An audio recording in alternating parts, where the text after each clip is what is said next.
Oui, Monsieur le Président, chers collègues, nous nous félicitons des orientations budgétaires présentées et saluons le travail d'Andrea Brouille et des services. Je ne reviendrai pas sur les ratios de structure budgétaire clairement détaillés par Andrea. Je viendrai davantage souligner l'imprégnation de ces orientations budgétaires par Néoterra, même si j'évoquerai le souhait de faire toujours plus. Beaucoup s'expriment à notre place et s'inquiètent des relations que nous pourrions avoir au sein de la majorité. Et je vous rassure, il y a une majorité qui travaille dans nos différences, mais qui font notre richesse commune. Donc nous nous félicitons de l'importance de Néoterra évoquée dans les orientations budgétaires. Nous soutenons pleinement l'intention politique reflétée dans le document et nous sommes impatients de leur traduction concrète dans l'évolution des arbitrages budgétaires. En effet, à budget quasi constant, ça a été dit, en tenant compte de l'inertie de la partie fonctionnement, nous allons devoir revisiter nos politiques au regard de Néoterra et de la nécessité d'engager un réel travail de fond. Qu'allons-nous faire que nous ne faisions pas ? Et qu'allons-nous abandonner ? Il est possible que 60% du budget répondent aux critères Néoterra, mais quelle est la trajectoire pour les 40% restants ? Nous attendons des efforts tout particuliers vers la mise en œuvre des éco-socioconditionnalités qui vont aller au-delà des simples questions sociales et environnementales qui d'ailleurs vont devoir s'adapter aux contraintes légales qui ne vont que s'accroître. Nous attendons qu'on aille plus loin, qu'on préserve à la fois la planète et les populations. C'est bien vers une emphase sur l'empreinte écologique globale que nous devons inciter les entreprises et les organisations à travailler.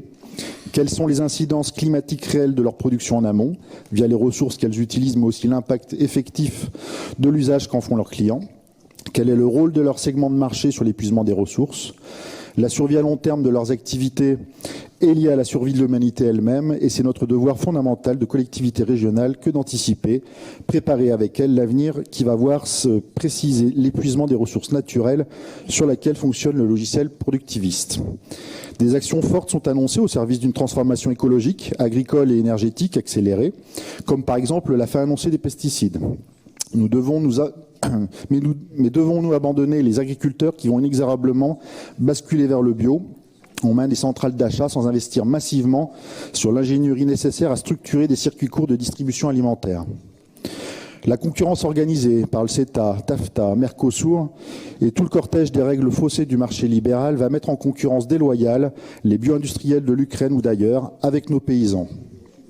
Demain, la détresse des paysans bio, qui ne maîtrisent plus collectivement les tarifs auxquels ils écoulent leurs produits, sera aussi grave que celle aujourd'hui des agriculteurs conventionnels si nous n'engageons pas les budgets pour leur permettre de s'engager dans la transformation ou la distribution.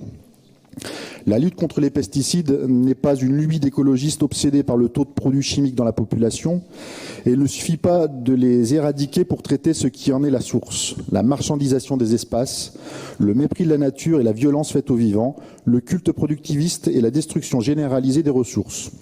Ne confondons pas le symptôme et le mal productiviste lui-même. Pour y arriver, nous devons réellement nous engager dans une trajectoire qui nous permette d'atteindre les objectifs fixés dans la feuille de route Néoterra, notamment celui de la sortie des pesticides et de l'accompagnement effectif de nouveaux modèles agricoles, résilients et adaptés aux enjeux climatiques. Il est donc nécessaire que la forte volonté inscrite dans les orientations budgétaires soit traduite dès le budget 2020. Au-delà de la résolution de l'équation budget constant et cohérence avec Néoterra, la question qui reste en suspens et à quelle vitesse et avec quelle intensité nous devons réaliser cette nécessaire transition déclinée dans Néoterra. Pour conclure, dans ces orientations budgétaires, le ton est donné. La partition est écrite, mais comme toute belle partition symphonique, elle ne trouve tout son sens que lorsqu'elle est jouée harmonieusement et avec ferveur par l'ensemble des musiciens d'un orchestre.